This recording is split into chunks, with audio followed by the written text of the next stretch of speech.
This woman gave birth to a daughter who was born with disabled limbs. She had to sit in a wheelchair every day. Even with prosthetic legs, she walked very slowly and couldn't move like a normal person. Because of this, she was often bullied by classmates at school. The homeroom teacher couldn't help, and in the end, the principal expelled her. Rhoda had to stay home every day to be with Susan. She helped Susan practice walking, but after a short while, Susan said she was tired. Rhoda didn't let her give up. While Rhoda was cooking, Susan slowly walked to the door. Through the crack, she saw some kids having a snowball fight. She wished she could join them. Just then, her brother ran over and asked her to come play.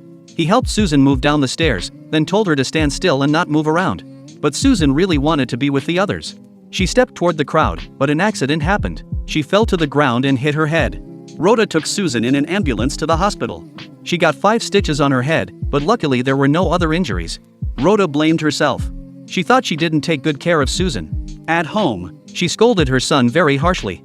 But to her surprise, her older daughter got angry.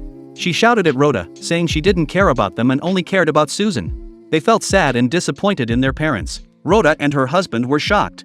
They remembered what happened after Susan was born. Rhoda focused only on Susan, while her husband started drinking and stayed in bars. In that moment, they realized what they had done wrong. Then, Rhoda suddenly found out she was pregnant again. She went for a checkup but refused any medicine. The doctor said she had anemia and needed supplements, but Rhoda said no. She didn't want medicine to harm the baby and cause another disability. Soon, it was time to give birth. Rhoda cried hard and said she didn't want the baby. She felt guilty towards Susan. Having another child would take away her love and care for Susan. She felt she had betrayed her. Julian tried her best to comfort her, but Rhoda still cried a lot.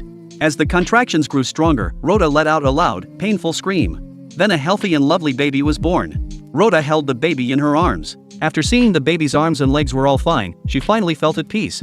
Her husband joined an alcohol support group after the baby was born. He talked about his guilt and regret towards Susan. He decided to start over and take care of his family. Rhoda's family took a happy family photo together. They all became better.